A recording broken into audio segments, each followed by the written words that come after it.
Before you close your eyes tonight, before sleep finds you in its gentle embrace, I invite you to let the weight of the day slide away from your shoulders, to feel the comfort of wherever you rest, to allow your breathing to slow and deepen with each passing moment. There's nowhere you need to be, nothing that requires your attention, no urgency pressing upon you. Tonight, you need only listen and let these words carry you softly toward rest. Feel the pillow beneath your head, supporting you completely.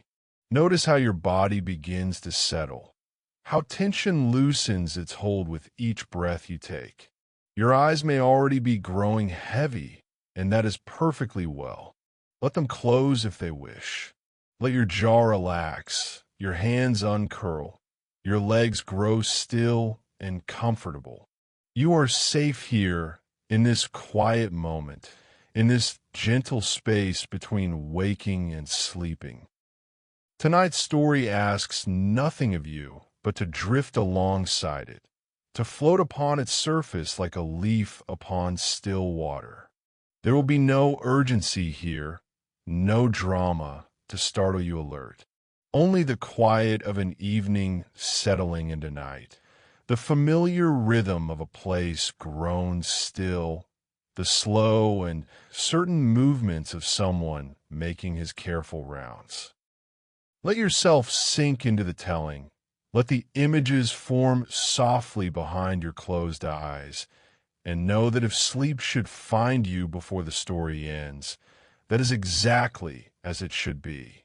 Now, let us go together to London, to a city that existed more than a century ago, when gaslights flickered along narrow lanes and the clatter of iron wheels on cobblestones marked the passage of time. Let us step into the heart of Fleet Street, where the smell of printers' ink hung thick in the air and the great machines that shaped words into permanence stood silent in the growing dark. The evening settled upon the printing house at 20 minutes past 7, arriving not with fanfare, but with a gradual dimming of light through the tall windows that faced the lane. The building stood 4 stories high, its brick facade darkened by decades of London soot, wedged between similar structures that leaned slightly inward as though sharing secrets across the narrow way.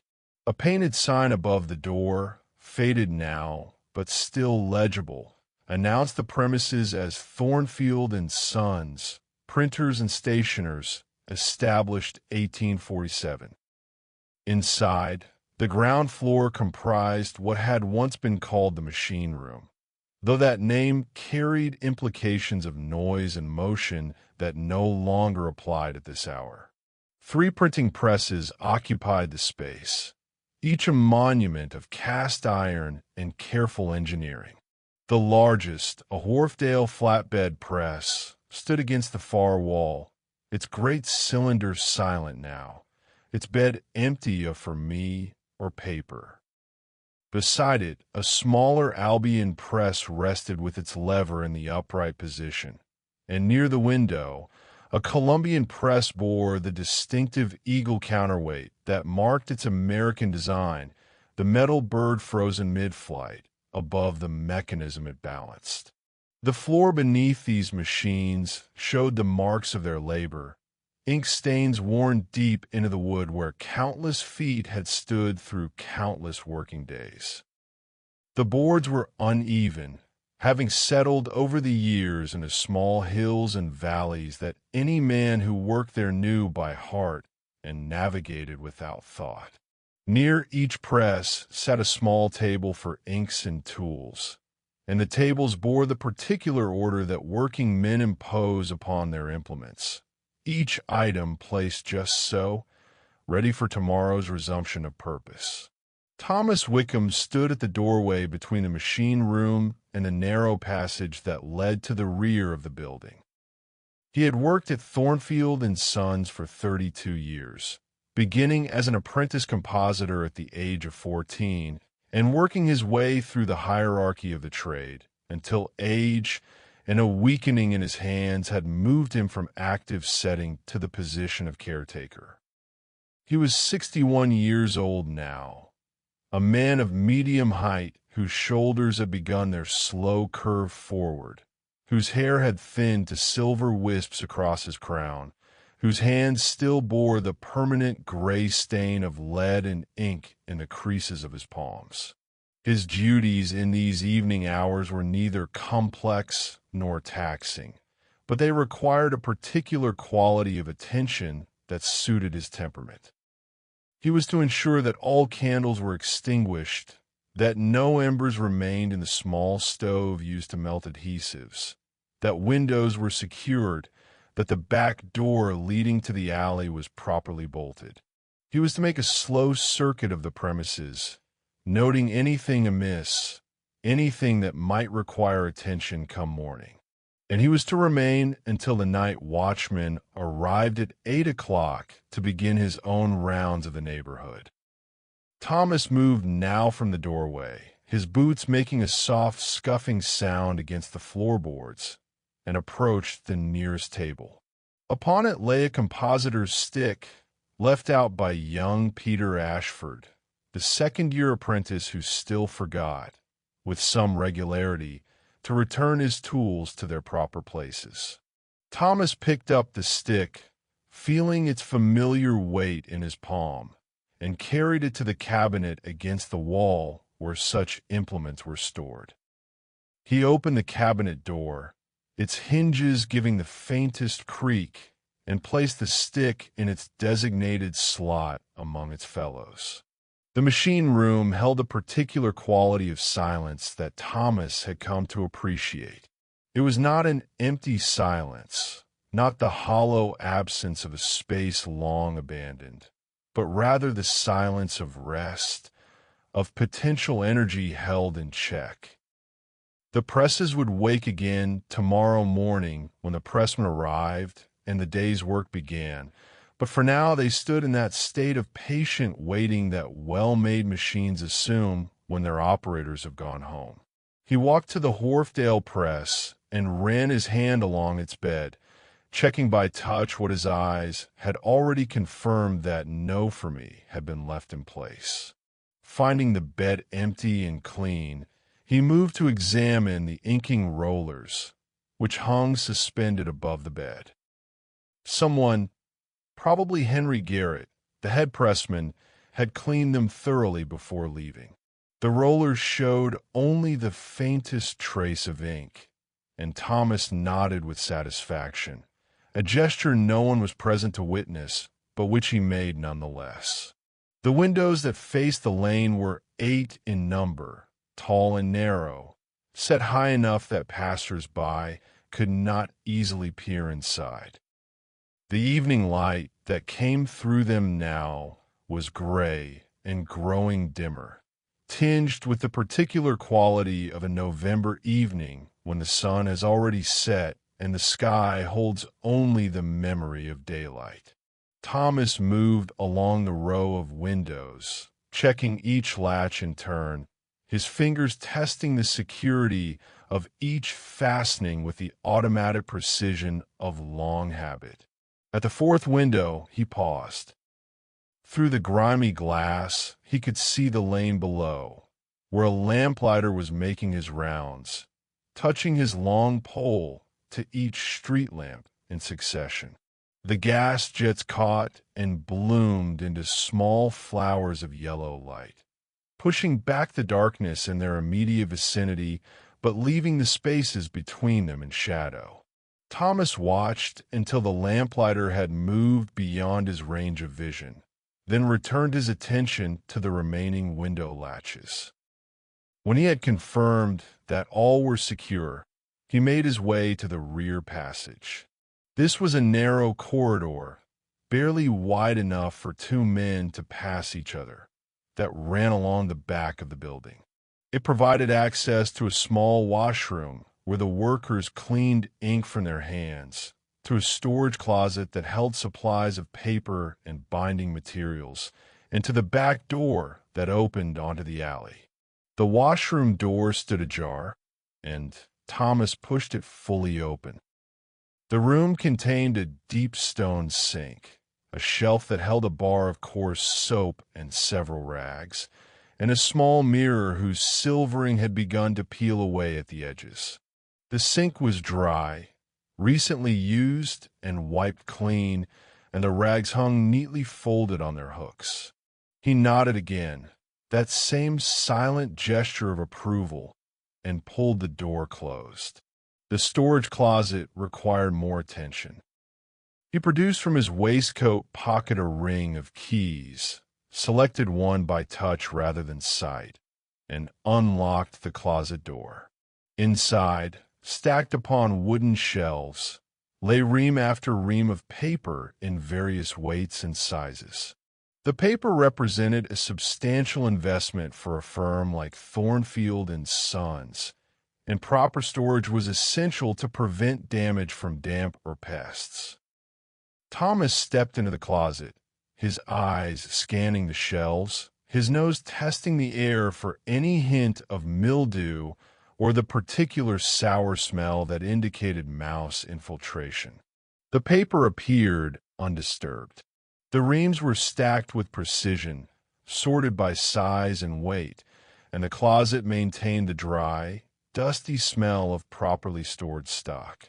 He withdrew, pulled the door shut, and locked it once more, testing the handle afterward to ensure the bolt had caught properly. At the back door, he performed the same verification, checking both the bolt that secured it from the inside and the lock that required a key to open from the outside. The door was solid oak, blackened with age, its lower panels showing the marks where delivery men had kicked it open while carrying heavy loads. It fit snugly in its frame, with only the smallest gap at the bottom where a thin line of grayish light showed through from the alley beyond. Satisfied that the ground floor was secure, Thomas turned to climb the stairs to the first floor. The staircase was steep and narrow, built into what had once been a corner of the original building before the structure had been extended rearward. The treads were worn smooth in the center where generations of feet had passed, and the banister, dark with the accumulated oils of countless hands, provided steady support as he ascended. The first floor housed what was known as the case room, where the compositors worked. This was the domain of words and letters, where language was transformed from abstract symbols on a page into physical reality, into pieces of lead type that could be arranged and rearranged, locked into fermi, and pressed into paper to create permanence. The case room was a large open space that occupied most of the first floor, its ceiling supported by two thick wooden posts that stood like sentinels in the middle of the room. Along the walls, wooden frames held the type cases, those flat wooden trays divided into compartments of varying sizes, each compartment holding a supply of a particular letter or character. The arrangement of these compartments followed a standard pattern that every compositor learned by heart, with the lowercase letters in the lowercase and the capitals in the uppercase, positioned so that the most frequently used letters occupied the most easily reached compartments. Each compositor had his own standing desk, positioned before a frame of type cases, and at these desks the careful work of composition took place. The compositors would read from the manuscript to be printed, selecting each letter from its compartment with swift, practiced movements, assembling the letters in a composing stick that held them in a single line, spacing the words properly, justifying the line to the correct length. When a stick was full, its contents would be transferred to a galley, a long, narrow tray, and there the lines would accumulate until an entire page had been set. Thomas walked slowly along the row of standing desks, his eyes moving across the surfaces with the attention of someone who knew what belonged where. Most of the compositors had left their stations properly arranged, their composing sticks cleaned and set aside, their galleys empty or carefully labeled and set in the storage racks.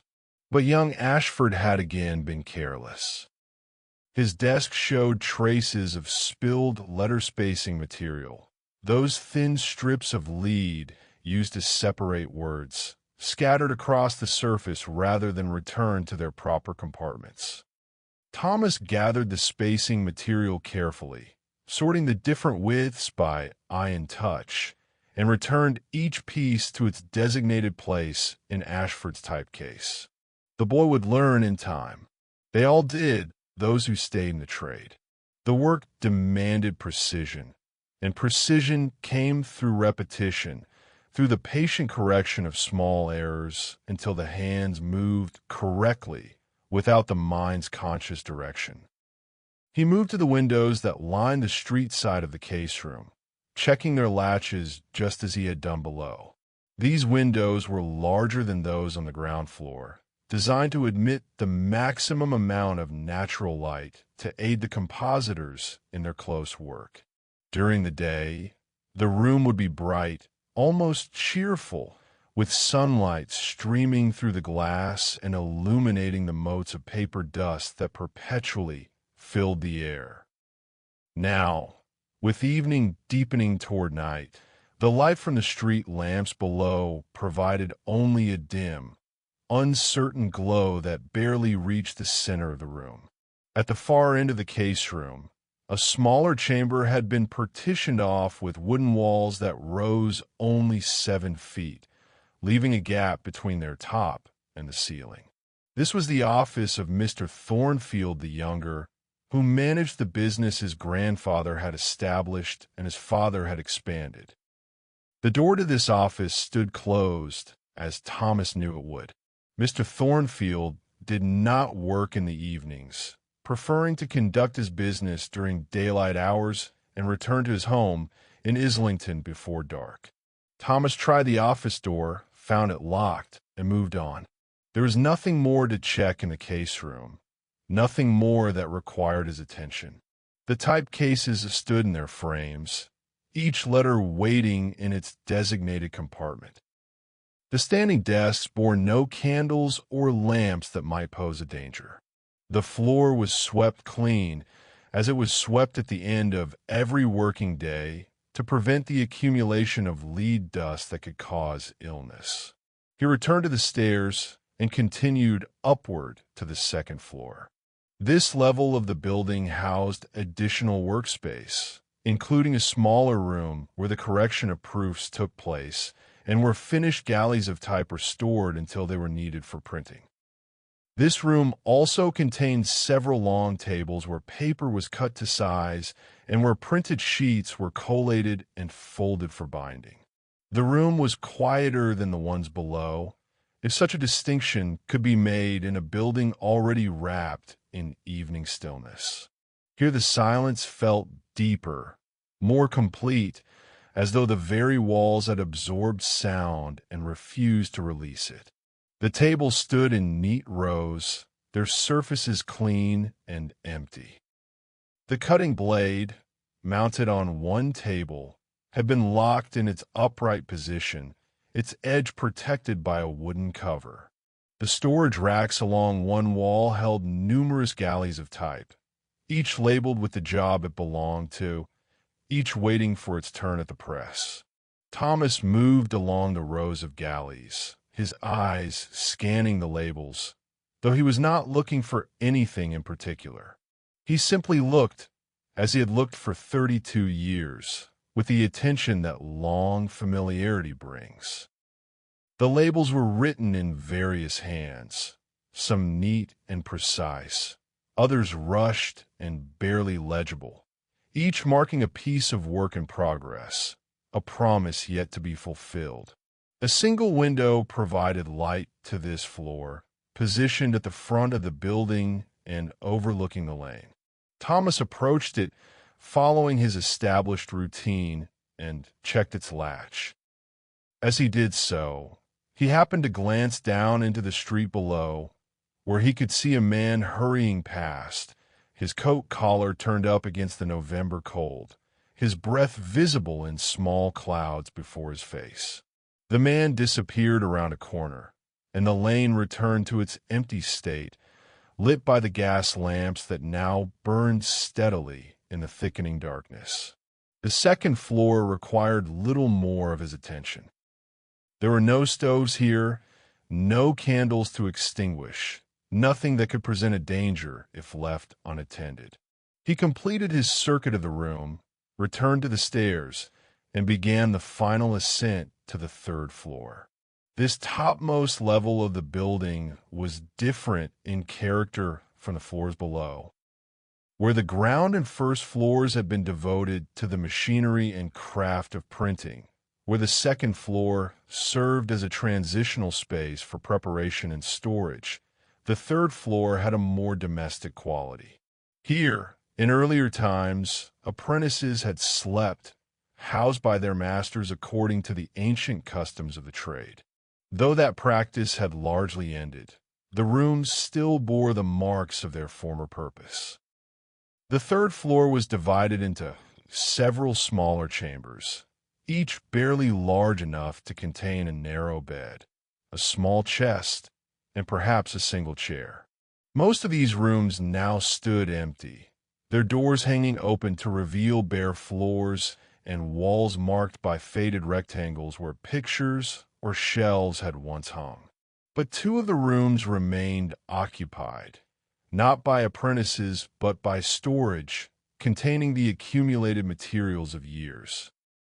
Old ledgers, back issues of publications the firm had printed, samples of various types of paper and binding, broken equipment awaiting repair that never seemed to arrive. Thomas moved slowly from room to room, pushing open each door and looking inside, though he knew perfectly well what each room contained. This was part of his routine, this careful inspection, and the routine had become inseparable from the action itself. He no longer thought about why he checked each room.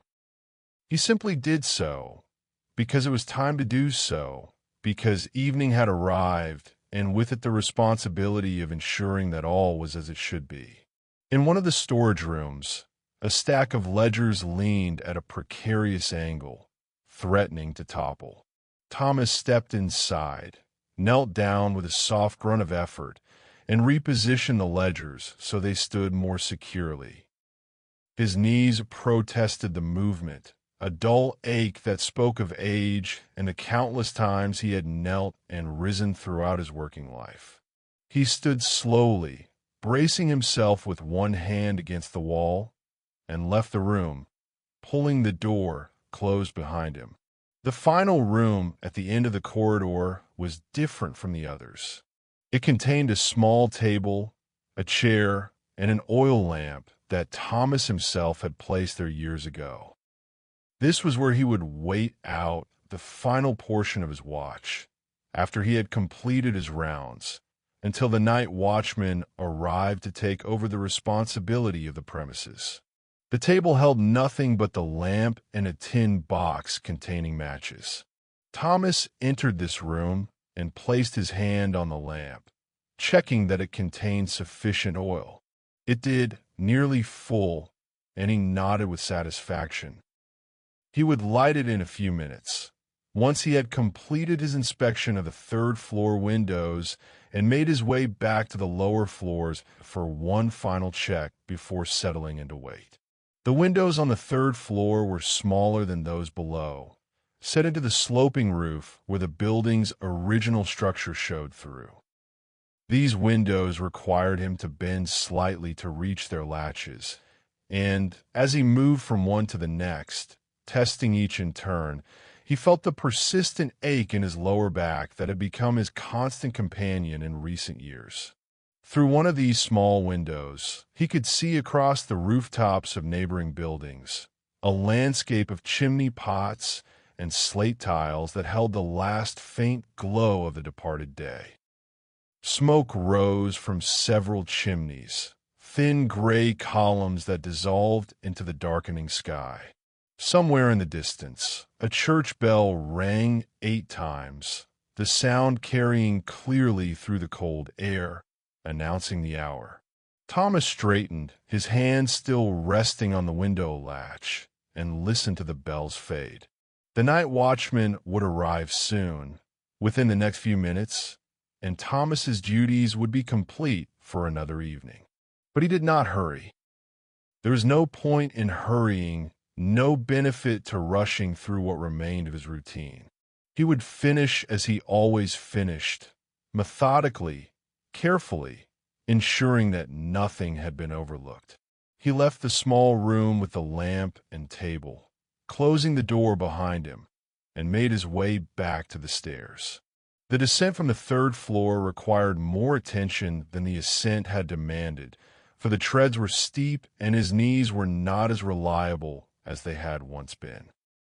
He took his time, placing each foot with care, one hand gripping the banister, the other held slightly out for balance.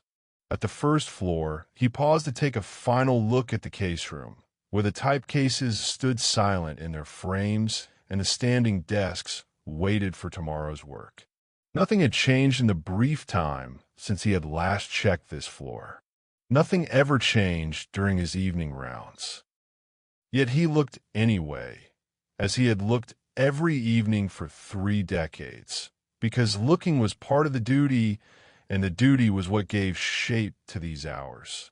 He continued down to the ground floor, his boots making the familiar soft sounds against the worn boards, and returned to the machine room where his rounds had begun. The presses stood exactly as he had left them, dark shapes in the dimming light, their mechanisms still and silent. The tables beside each press held their orderly arrangements of tools. The floor showed its pattern of ink stains and wormwood. All was as it should be, as it always was at this hour. Thomas walked to the front windows and looked out into the lane, searching for the night watchman, but the street remained empty except for the steady glow of the gas lamps. He was not concerned. Timothy Fletcher, who had taken on night watch duties 3 years ago, was a reliable man who had never yet failed to appear. He would arrive shortly, and Thomas would relinquish his charge and make his way home to his own small set of rooms 3 streets away, where his wife would have his supper waiting. While he waited, Thomas moved to a stool that stood near the door and lowered himself onto it. The stool was simple, 3-legged, made by a carpenter who had owed Thornfield and Sons for printing services and had paid his debt in trade. It had stood by this door for perhaps 20 years, and Thomas could not remember a time when it had not been there. Sitting, he allowed his shoulders to settle, his spine to ease from its upright posture. His hands rested on his knees, and he looked around the machine room with the calm attention of a man who had nothing pressing to do and nowhere else to be. The room was growing darker by the minute as the evening deepened, but he did not yet light the small lantern that hung by the door. There was still enough light to see by, and he knew from long experience that his eyes would adjust to accommodate the failing illumination. The building settled around him, the old structure making its familiar sounds as the day's warmth dissipated and the night's cold began to seep through walls and windows.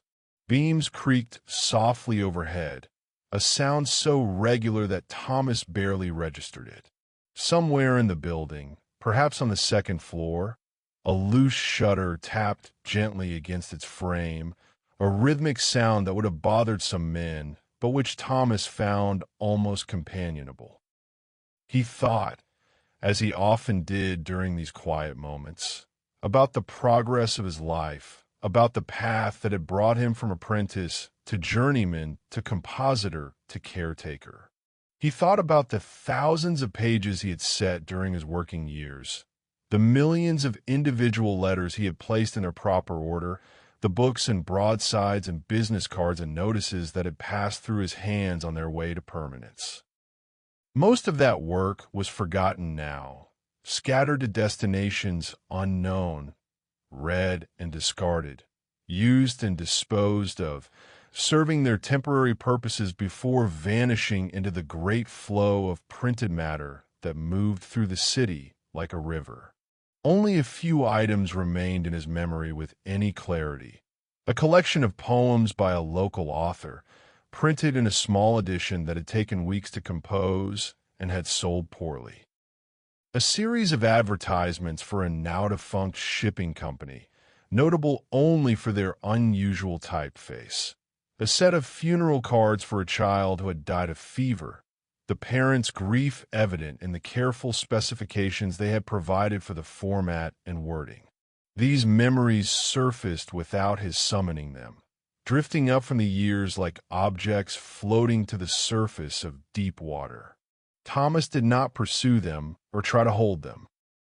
He simply noted their appearance and let them pass, as he had learned to let most things pass, understanding that time moved in one direction only, and that looking backward served no practical purpose beyond the occasional moment of idle reflection.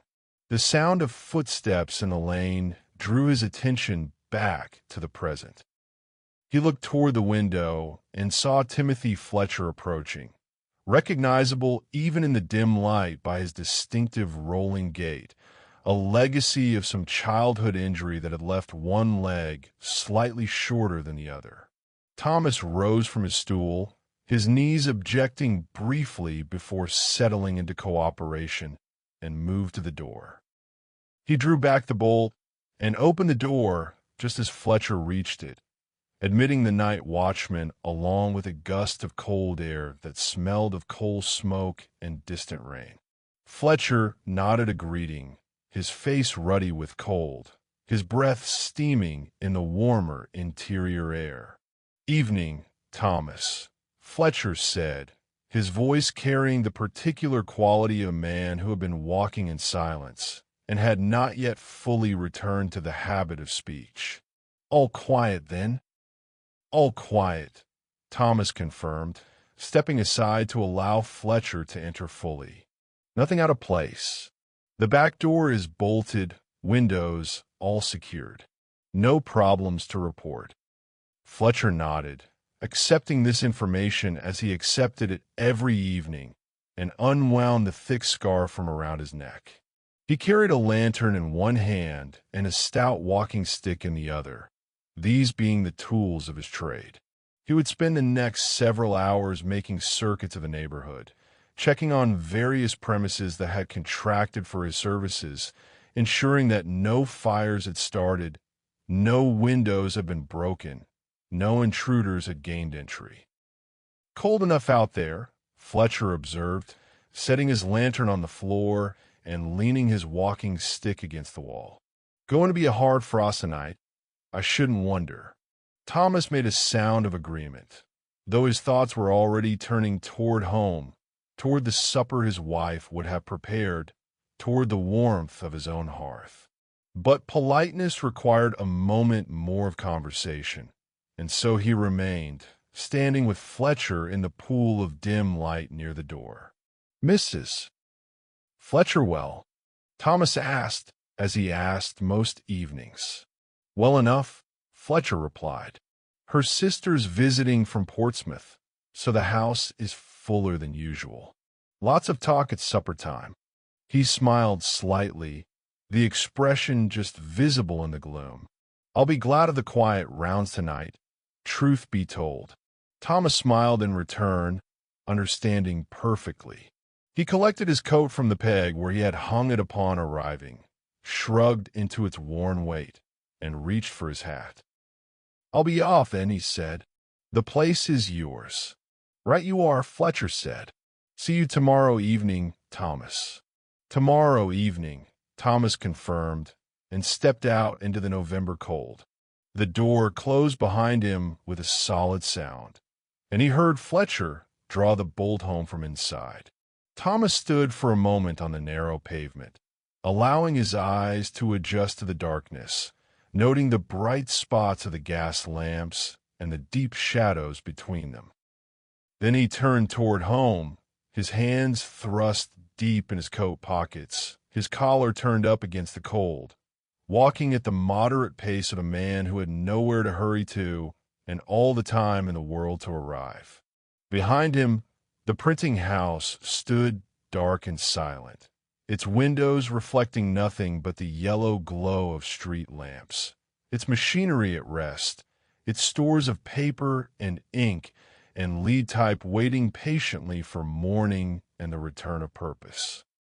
Inside, Timothy Fletcher began his own rounds, moving through the same spaces Thomas had just vacated, following his own routine, checking his own list of concerns. And above them both, above the building and the lane and all of Fleet Street, the November sky deepened toward full dark, holding neither stars nor moon, only the perpetual glow of London reflecting back upon itself, a city that never truly slept, but only paused, briefly, before beginning again. Thomas walked steadily through the familiar streets, past other printing houses now closed for the evening, past the offices of solicitors and the shops of stationers, past the doorways where men stood smoking and talking in low voices. He passed the entrance to an alley where a cat watched him with luminous eyes before turning and disappearing into shadow. He passed a public house whose windows glowed warmly and from which came the sound of voices raised in conversation and occasional laughter. These streets were his territory, as familiar to him as the layout of the case room, as known as the feel of type between his fingers. He could have walked them blindfolded, navigating by memory and habit, turning at the proper corners without conscious thought. And yet he paid attention as he walked, noting the closed shutters and the lit windows, the sound of his own footsteps and those of the few other people who moved through the evening, each person bound for their own destination, each carrying their own thoughts. A light rain began to fall as he turned into the street where he lived, not a heavy rain, but a fine mist that hung in the air and gradually accumulated on his coat and hat. He could feel the moisture on his face, cold and somehow clean, washing away the day's accumulation of dust and the faint, persistent smell of ink that never quite left him. By the time he reached his building, the rain had intensified slightly, and he was glad to climb the 3 flights of stairs to his rooms and escape the damp. His wife, Mary, heard his step on the stairs and had the door open before he reached it. She was a small woman, grown slightly rounder with age, her hair entirely gray now, but still worn in the same style she had favored as a young bride 40 years ago. She smiled at him, a warm expression that reached her eyes, and stood aside to let him enter. "You're wet," she observed, helping him out of his coat. "Just a bit of rain," he said. "Nothing serious." She hung his coat near the stove to dry and handed him a towel to wipe his face. The rooms were warm, heated by the stove in the main room, and the smell of stewed mutton filled the air, making his stomach rumble in anticipation. He had not realized how hungry he was until that moment. They ate their supper at the small table by the window, speaking little, comfortable in the silence that long-married couples share. Mary asked about his evening at the print house, and he told her what he always told her, that all had been quiet, that nothing unusual had occurred, that Fletcher had arrived on time to take over the watch. She nodded, satisfied, and told him about her own day, about the shopping she had done and the neighbor she had spoken with and the sock she had finished mending. After supper, Thomas sat in a chair by the stove while Mary cleared the dishes and washed in the basin. He felt the day's tiredness settling into his bones, a pleasant exhaustion that would carry him easily in his sleep once he lay down. But for now he was content to sit, to feel the warmth of the stove against his legs, to listen to the small sounds of Mary moving about the room. She finished her tasks and took her own chair across from him, picking up a piece of sewing that lay waiting in her basket. For a while they sat thus, he watching the glow of the coals through the stove's iron grating, she guiding her needle through fabric, the two of them together in the warm room while the rain continued to fall outside their window, and the city carried on with its immense, unending business of being a city. When Thomas finally rose to prepare for bed, his limbs protested slightly, stiff from sitting, but he paid this no mind. He would sleep well tonight, as he slept most nights, and tomorrow would bring another day at the printing house, another evening of quiet rounds, another journey home through the familiar streets. The routine was not remarkable, held no special significance, offered no dramatic turns or moments of crisis. And yet, as he climbed into bed beside his wife and felt her warmth next to him in the darkness, he thought, as he sometimes thought, that there was a kind of perfection in this ordinariness, in the steady repetition of days and duties, in the knowledge that tomorrow would come and he would rise to meet it, just as he had risen thousands of times before. The printing house would stand in its place on Fleet Street. The machines would wait in their patient silence, and he would walk through the rooms, checking windows and doors, fulfilling the small but necessary requirements of his position, until the evening came again and Timothy Fletcher arrived to take over the watch. Sleep found him easily, pulling him down into its depths without struggle, and the last sound he heard before consciousness left him entirely was the rain against the window, steady and soft, washing clean the streets below, while London dreamed its vast collective dream of commerce and industry, of printed words and ticking clocks, of gas lamps burning through the dark hours until morning came to light them all anew. The following morning arrived with no particular ceremony, merely the gradual lightening of the sky from black to gray, a transformation so slow as to be almost imperceptible until one suddenly realized that objects in the room had become visible, that the darkness had retreated to corners and would soon be gone entirely. Thomas woke at his customary hour, which was early by most standards, but not remarkable for a man who had spent his working life in service to the rhythms of a printing house. Mary was already stirring, moving quietly so as not to wake him, though his sleep had been light enough that her movements had penetrated it. He lay still for a moment, gathering himself for the day, feeling the familiar aches in his joints and the stiffness in his back.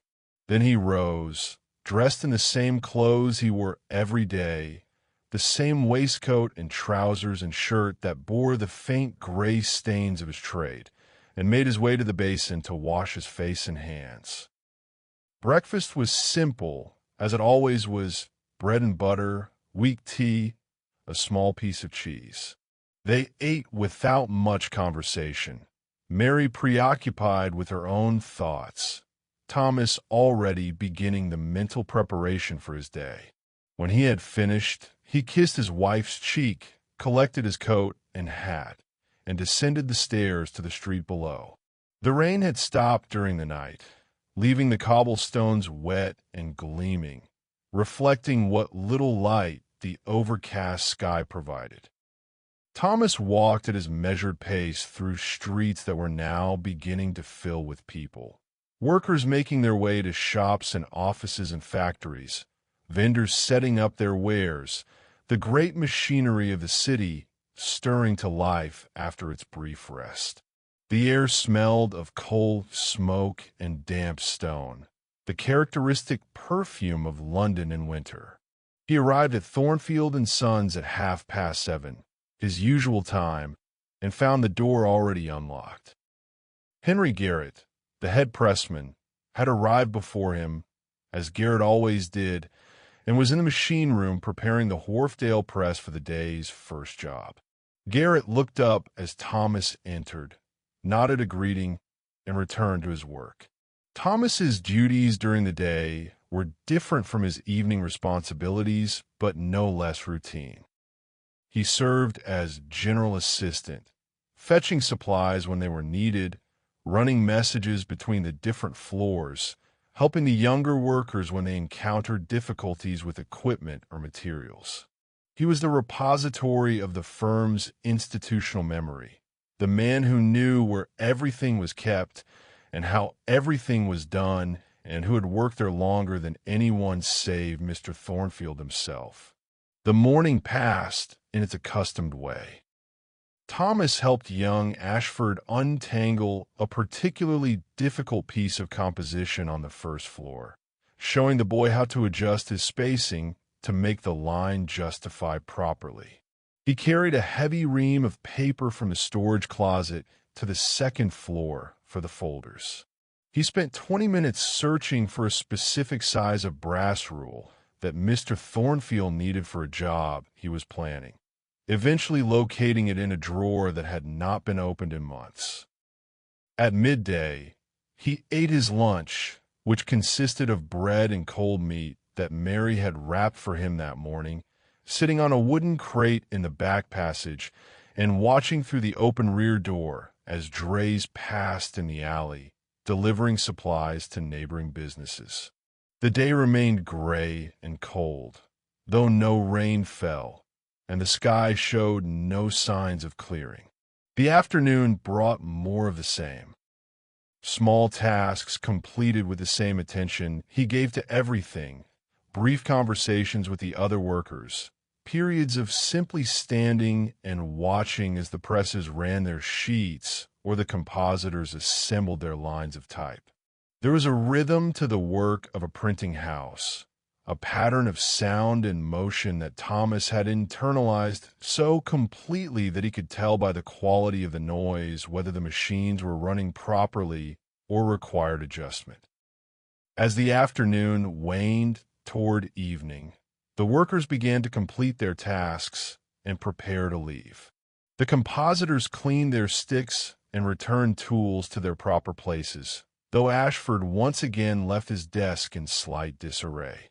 The pressmen shut down their machines, cleaning the rollers and removing forms. The folders stacked their finished sheets and covered them with cloth to protect them from dust overnight. By 6 o'clock, most of the workers had departed, calling their farewells to one another as they pulled on coats and wound scarves around their necks. By 6:15, only Thomas remained, along with Mr. Thornfield, who was finishing some paperwork in his office on the first floor.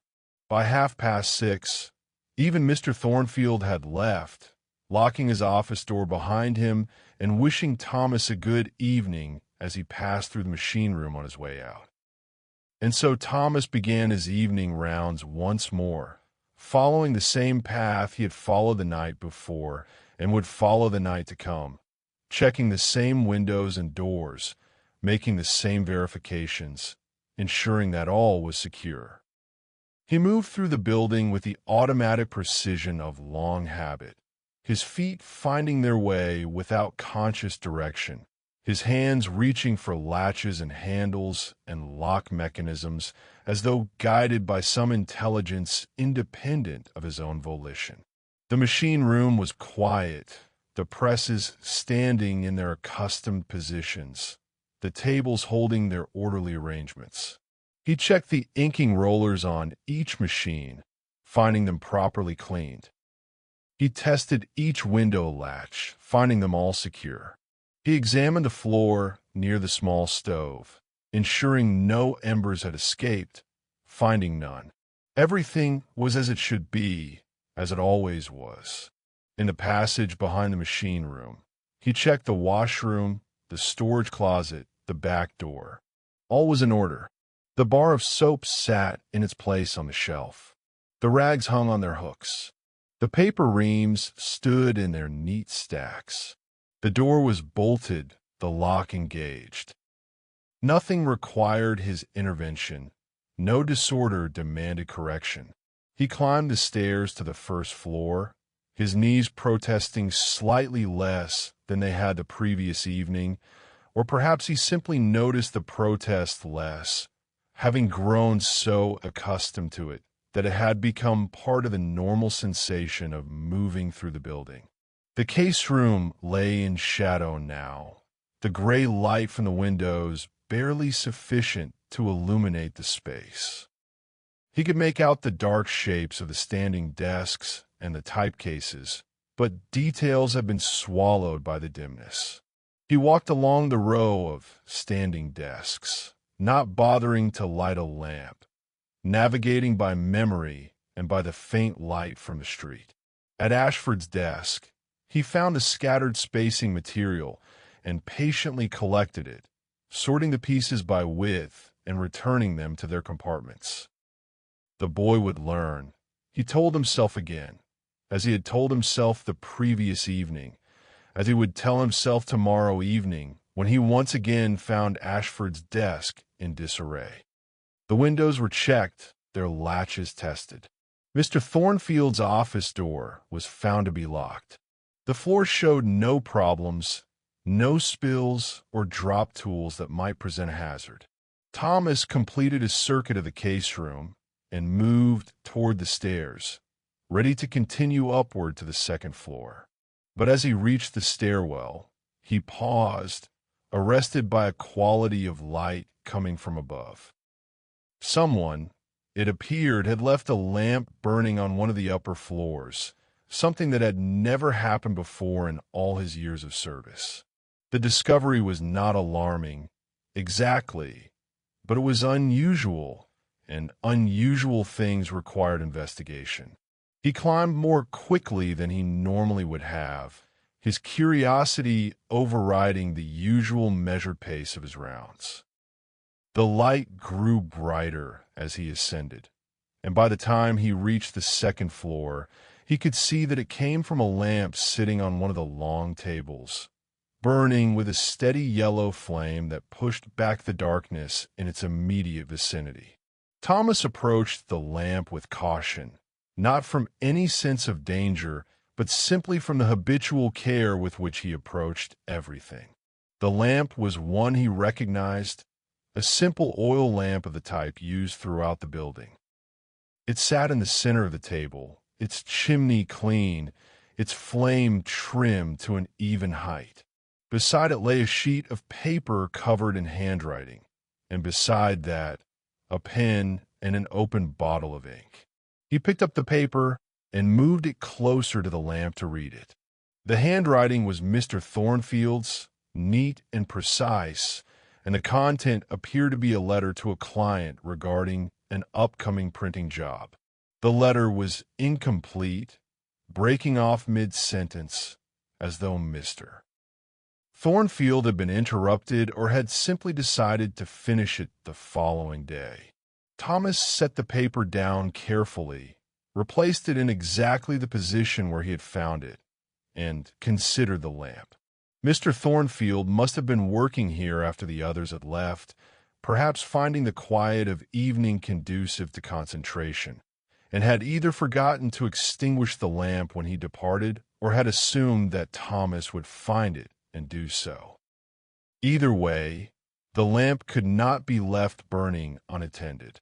He reached for the lamp, intending to blow it out, but as his fingers touched the base, he hesitated. The lamp was warm but not hot, and the level of oil in the reservoir suggested it had not been burning for very long, perhaps only half an hour at most. If Mr. Thornfield had lit it at 6 o'clock and departed at 6:30, then the timing made sense. But something about the arrangement troubled Thomas in a way he could not quite articulate. The pen lay at an angle beside the paper, as though it had been set down in haste. The ink bottle stood uncapped, a small error that Mr. Thornfield rarely made, for uncapped ink could dry out or be knocked over. And the lamp itself sat in the precise center of the table, positioned with a care that suggested deliberate placement rather than the casual setting down of an object one intended to return to shortly.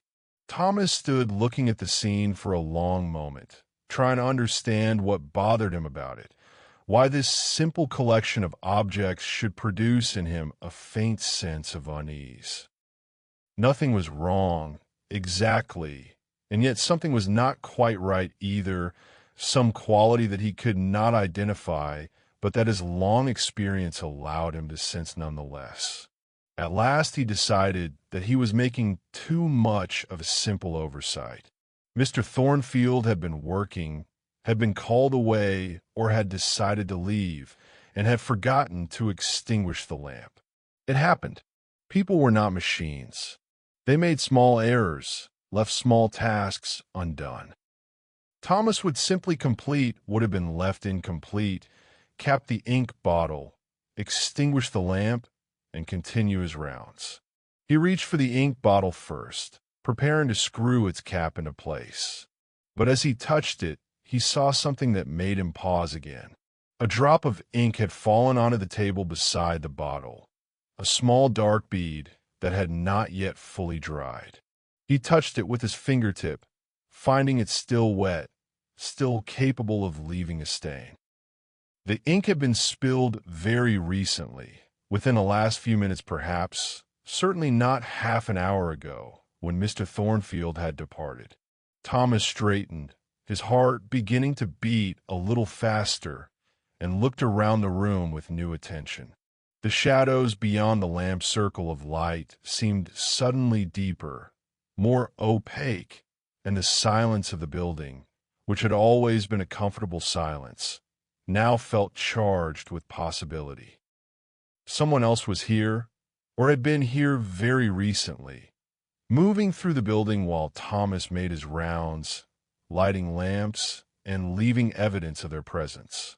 He stood very still, listening with complete concentration, trying to detect any sound that might indicate where the intruder had gone or whether they were still nearby. The building gave him back only its familiar vocabulary of creaks and settling sounds, nothing that suggested human movement. Yet the evidence before him was undeniable. Someone had been at this table within the last few minutes. Thomas considered his options. He could search the building himself, making his way through each floor and checking each room until he found the intruder. He could leave immediately and fetch Timothy Fletcher, who would arrive in 10 minutes regardless, but could be summoned sooner if the situation warranted it. He could simply call out, announcing his presence and demanding that whoever was there reveal themselves. Each course of action had its merits and its risks. In the end, he decided to search, but carefully, methodically, without haste or panic. He extinguished the lamp on the table, not wanting to provide a beacon that might guide the intruder to his position, and waited for his eyes to adjust to the renewed darkness. The room around him resolved slowly into shades of gray, the windows pale rectangles against darker walls, the tables and storage racks becoming visible as slightly darker shapes against the slightly lighter floor.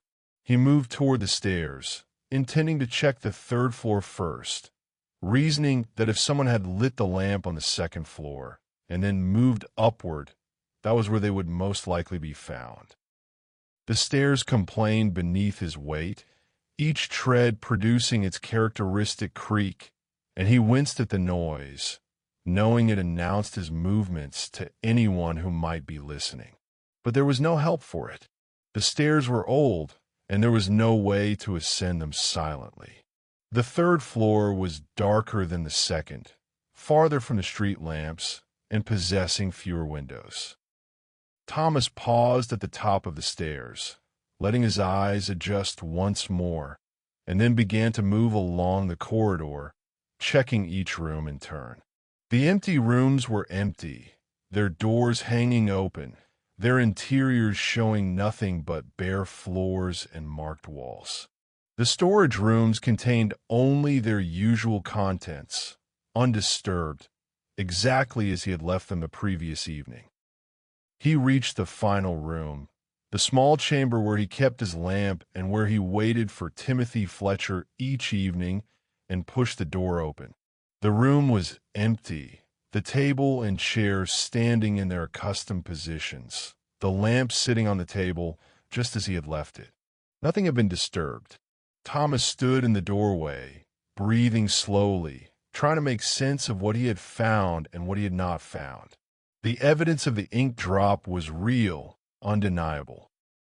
Someone had been at that table on the second floor within the last few minutes. And yet his search had revealed no one, and the building showed no signs of forced entry, no broken windows or jimmied locks.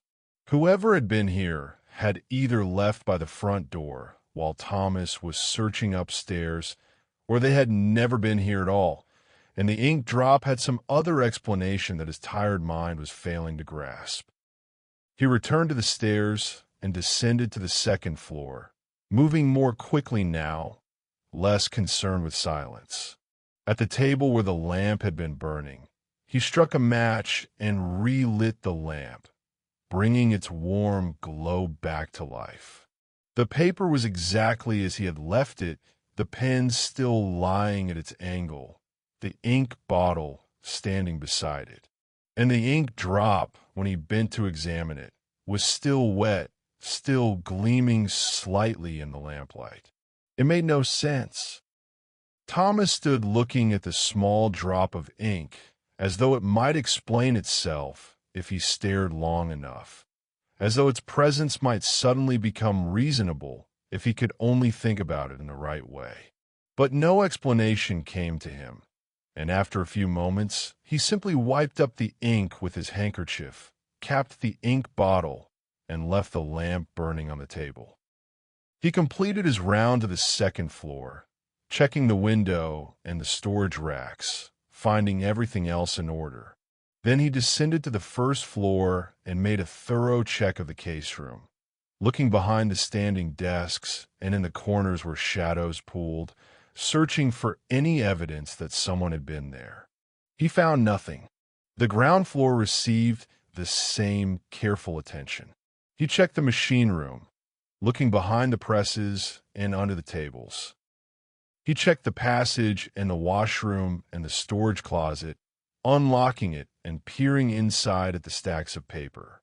He checked the back door, finding it still bolted from the inside. Everything was as it should be, except for the lamp burning on the second floor and the drop of ink that had been wet when it should have been dry. At 8 o'clock, Timothy Fletcher arrived, punctual as always, and found Thomas standing in the machine room, staring at nothing in particular, lost in thought. Fletcher's greeting broke through Thomas's reverie, and he turned to face the night watchman with a slight start. "Evening, Thomas," Fletcher said. "Oh, well." Thomas hesitated, considering whether to mention the lamp and the ink. But what would he say?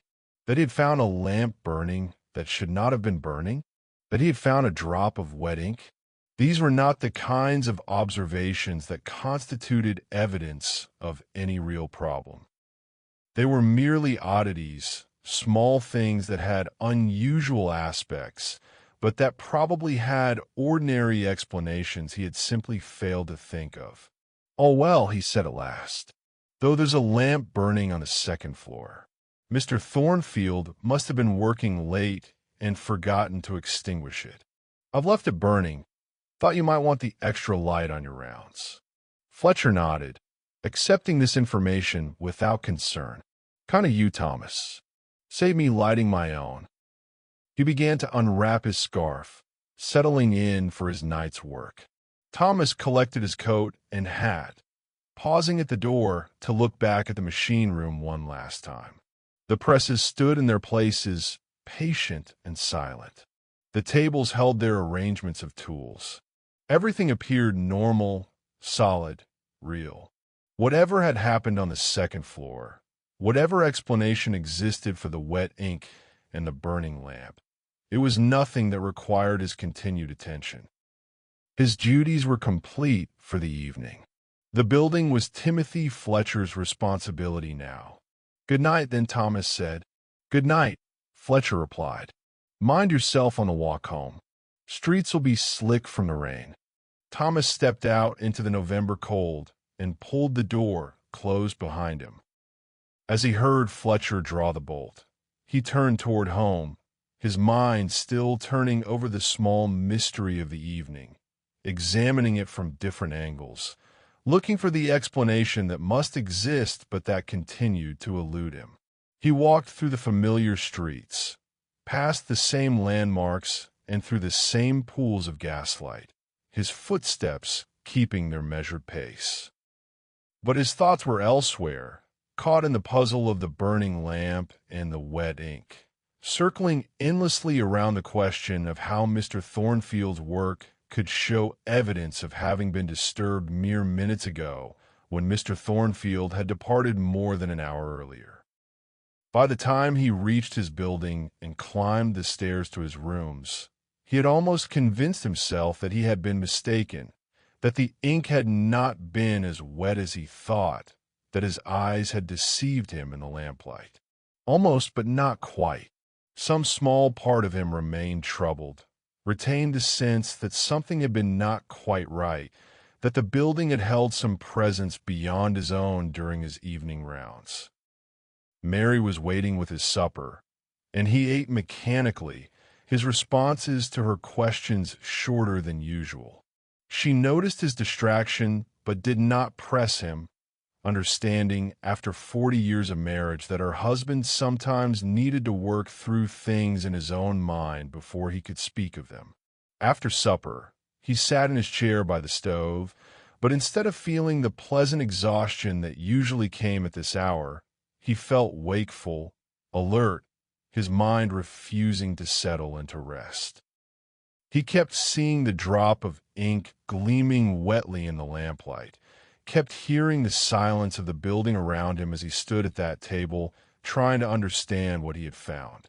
When he finally went to bed, sleep came slowly and brought with it dreams of walking through the printing house, checking windows and doors that multiplied endlessly before him, climbing stairs that led to floors that had not existed before, finding lamps burning in rooms he did not recognize. He woke several times during the night, disoriented, taking a moment to remember where he was and to reassure himself that he was in his own bed, in his own rooms, far from the silent machines and the burning lamps of Thornfield and Sons. Morning came at last, bringing with it the familiar routine that helped to push the previous evening's strangeness into proportion. In the gray light of a new day, Thomas told himself that he had made too much of a small thing, that mysteries need not be sinister, that the world was full of minor oddities that explained themselves eventually or simply ceased to matter. He rose, dressed, ate his breakfast, and made his way through the damp streets to the printing house, arriving at his customary time to find everything exactly as it should be, the night having passed without incident or alarm. The day proceeded as days proceeded, with its familiar tasks and routines, and if Thomas found himself thinking occasionally about the wet ink and the burning lamp, he kept these thoughts to himself, understanding that they were not the kinds of things one spoke of without sounding foolish or fanciful. The evening came, as evenings came, and he began his rounds once more, checking the same windows and doors, following the same path through the building's quiet spaces. And this time, on the second floor, he found nothing unusual. No lamp burned where no lamp should burn. No wet ink gleamed in unexpected places. Everything was as it had always been, as it should always be, ordered and ordinary and entirely unsurprising. Thomas completed his rounds, waited for Timothy Fletcher to arrive, and walked home through the cold evening, relieved that the mystery had not repeated itself, and grateful to return to the comfortable monotony that was his working life. Yet as he lay in bed that night, waiting for sleep, he found himself wondering whether Mr. Thornfield might mention having worked late the previous evening, might confirm the explanation that Thomas had offered to Fletcher. And he found himself hoping that such a conversation would occur, that the simple answer would be provided, and the small seed of doubt that had been planted in his mind would have no room to grow into anything larger. But the next day came and went without such a conversation, and the day after that as well, and gradually the memory of the burning lamp and the wet ink began to fade into the background of Thomas's awareness, becoming merely another oddity in a long career full of small peculiarities, another moment that had seemed significant at the time, but that proved in the end to be nothing more than a brief perturbation in the steady flow of ordinary life. And so the days continued, each one following its predecessor with the reliable predictability of a clock's movement, each evening bringing the same rounds and the same quiet verification that all was as it should be in the old printing house on Fleet Street, where Thomas Wickham had spent the greater portion of his life in service to the trade of putting words into permanent form. Thank you for spending this peaceful evening with me. If you found some peace in this gentle narrative, perhaps you'd like to leave a short message in the comments, or you can come back another night when you're having trouble falling asleep. Please don't forget to support us by subscribing to our channel, commenting, and liking. Remember, tomorrow is the first day of the rest of your life. Until then, good night.